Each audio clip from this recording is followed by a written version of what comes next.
Monsieur le Président, c'est à vous que revient à présent l'honneur et la lourde responsabilité d'ouvrir officiellement le 9e Congrès panafricain de Lomé. Merci. Merci à vous tous. Madame Francia Elena Marquez Mina, vice-présidente de la République de Colombie.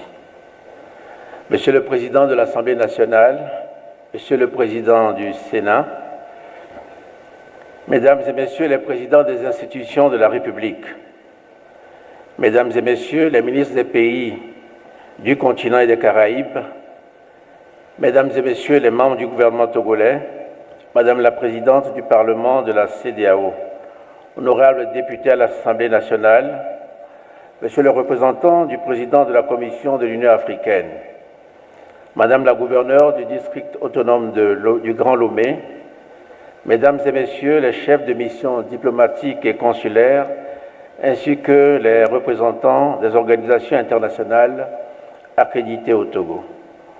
Vénérés chefs traditionnels, gardiens des us et coutumes, Mesdames et Messieurs les représentants des diasporas africaines et les personnes d'ascendance africaine, Mesdames et Messieurs les représentants des organisations de la société civile africaine et panafricaine, Mesdames et Messieurs les invités spéciaux et acteurs du monde intellectuel, culturel et scientifique, Mesdames et Messieurs les représentants du secteur privé, Mesdames et Messieurs les représentants des groupes cibles, Mesdames, Messieurs les représentants des médias nationaux et internationaux, distingués invités, Mesdames et Messieurs.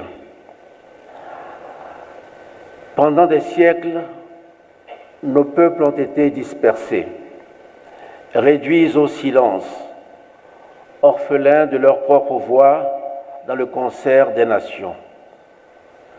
Pourtant, nos peuples ont résisté, ils ont créé, ils ont reconstruit le monde en portant l'Afrique dans leur mémoire, dans leur lutte, dans leurs arts. Près d'un siècle après le premier congrès panafricain, voici que l'Afrique et sa diaspora se retrouvent à nouveau, debout, réunis, conscientes de leur puissance et de leur unité. Ce 9e congrès arrive à un moment où l'Afrique n'est plus périphérique, elle n'est plus silencieuse, elle est jeune, elle est forte, elle est ouverte au monde et déterminée à ne plus être modélée par d'autres.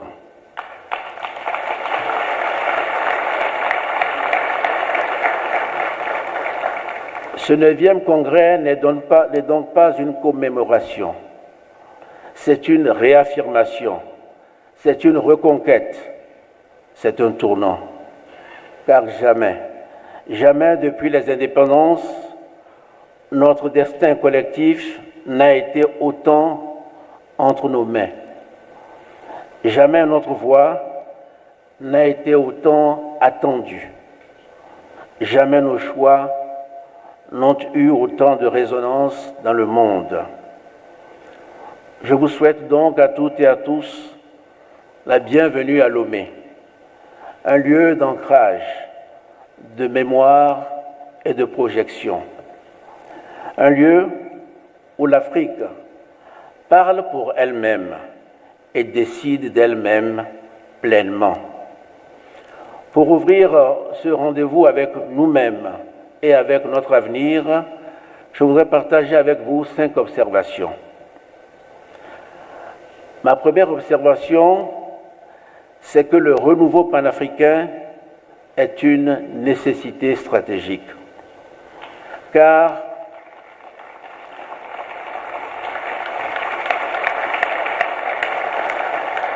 le monde change, l'ordre international se recompose, de nouveaux pôles émergent. Dans ce moment de transformation, une réalité s'impose. Aucune nation africaine ne peut affronter seule l'ampleur des défis contemporains, ni l'injustice climatique, ni les crises sanitaires, ni les fractures technologiques, ni la compétition économique mondiale. Le panafricanisme n'est donc plus seulement une idée, c'est un impératif, c'est une stratégie de souveraineté. Il s'agit de décider pour nous-mêmes, sur la base d'une vision collective, réaliste et ambitieuse. Le panafricanisme que nous appelons ici n'est pas celui des slogans. C'est un panafricanisme pragmatique et exigeant. Un panafricanisme qui unit nos peuples, nos cultures, nos marchés, nos savoirs. Un panafricanisme capable d'agir dans un monde qui, lui, ne nous attendra pas. Ce congrès doit réaffirmer une conviction simple. L'Afrique ne peut plus se contenter d'être spectatrice. Divisée, elle sera vulnérable. Unie, elle sera forte.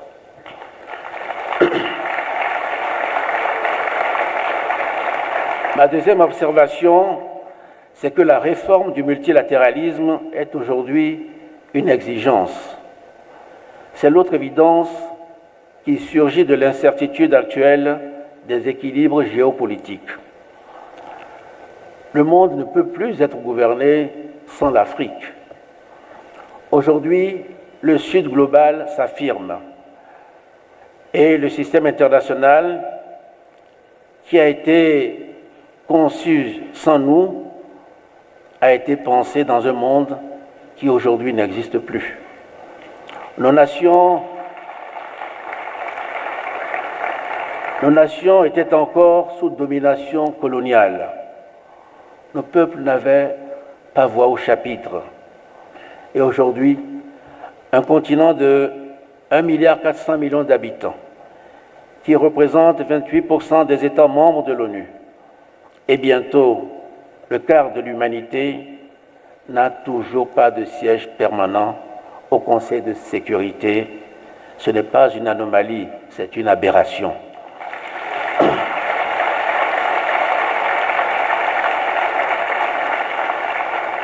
Notre continent ne peut rester absent des lieux où se décide la paix, le commerce ou la finance mondiale.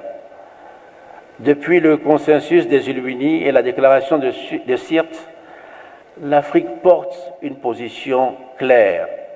Et le représentant de l'Union africaine l'a rappelé, 2 sièges permanents au Conseil de sécurité avec droit de veto. Cette position est juste, elle est légitime et il faut qu'elle soit entendue. Mais nous devons aller plus loin. Il faut réformer les institutions et réformer aussi dans les institutions. Les deux sont indispensables. Réformer les institutions, c'est corriger les déséquilibres de gouvernance. Réformer dans les institutions, c'est peser davantage au quotidien, dans les décisions, dans les normes, dans les financements. Ce congrès doit donc transformer nos principes en plan d'action africain crédible et unifié. Cette réforme du multilatéralisme n'est pas seulement une revendication africaine, c'est une condition de stabilité pour le monde entier. Ma troisième observation, c'est que notre principal levier d'action est la mobilisation de nos propres ressources africaines. Notre développement ne viendra pas de solutions venues d'ailleurs. Il viendra d'abord de nous-mêmes, de nos ressources naturelles, de nos jeunes talents, de nos entreprises, de nos diasporas, de nos savoirs, de nos cultures. C'est cela la souveraineté moderne. Financer nous-mêmes nos priorités, transformer nous-mêmes nos matières premières, moderniser nos systèmes alimentaires et sanitaires et surtout investir dans notre capital humain. Mobiliser notre capital humain, c'est aussi reconnaître la valeur de nos savoirs endogènes, nos langues, nos systèmes éducatifs, nos connaissances médicinales, nos traditions intellectuelles. Une Afrique forte est une Afrique qui croit en ce qu'elle sait, en ce qu'elle peut et en ce qu'elle est. Nous avons la jeunesse la plus dynamique du monde. Nous avons des terres abondantes. Nous avons des diasporas puissantes. Nous avons la créativité, l'énergie, l'innovation. Mobiliser notre capital, c'est transformer enfin ce potentiel en puissance. Ma quatrième observation, c'est que l'Afrique est une et indivisible. Le panafricanisme est global. Il est dans notre continent. Il est dans la diaspora. Il est dans notre jeunesse.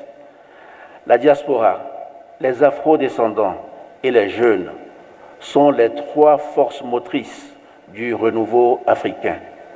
Faire d'eux des acteurs centraux, c'est renforcer l'unité, la créativité et la puissance africaine. La diaspora et les afro-descendants sont une source immense de savoir, de créativité et surtout d'influence. Ils prolongent l'Afrique dans le monde. Ils élargissent notre horizon collectif. Notre jeunesse est notre plus grand atout stratégique. Elle porte l'innovation, le numérique, la culture, l'économie créative, les luttes sociales. Elle est prête si nous savons lui faire confiance. Ce congrès doit réaffirmer l'unité de cette grande famille africaine, une unité historique, une unité politique, une unité culturelle et enfin une unité de destin. Et ma cinquième observation, c'est que le fondement de notre souveraineté passe aussi par la reconquête de notre narratif et de notre identité. Mesdames et messieurs, aucune puissance ne s'est affirmée en laissant les autres raconter son histoire. Depuis des siècles, l'image de notre continent a été fabriquée hors d'Afrique. Elle a été déformée, stéréotypée, instrumentalisée. Nous ne pouvons plus accepter que nos réussites soient invisibles, que nos talents soient ignorés, que nos cultures soient réduites à des clichés. Reconquérir notre narratif, c'est rétablir la vérité de notre histoire, c'est valoriser nos victoires, c'est corriger les récits coloniaux, c'est faire de nos arts, de nos langues, de nos cultures les instruments d'influence. Reconquérir notre narratif, c'est aussi maîtriser les nouveaux espaces de communication numérique, médiatique et académique. Une Afrique qui maîtrise son récit, maîtrise son avenir. C'est une Afrique qui inspire, qui attire, qui investit et qui influence. Puisse Lomé devenir cette semaine le lieu où l'Afrique s'unit pour agir, le lieu où nos voix se rassemblent, où nos idées s'élèvent, où notre destin se clarifie. Nous n'avons pas besoin d'être sauvés en tant qu'Africains. Nous avons besoin d'être écoutés et surtout, nous devons être unis. Parce que, unis, nous comptons. Une Afrique unie inspire. Une Afrique unie bâtit. Notre horizon commun est celui d'une Afrique connectée, inclusive et sûre d'elle. Nous pouvons écrire ensemble une nouvelle page de notre histoire, une page de dignité, une page de souveraineté, une page de renaissance. Sur ces mots, je déclare ouverts les travaux du 9e Congrès panafricain de Lomé. Que Dieu bénisse l'Afrique. Je vous remercie.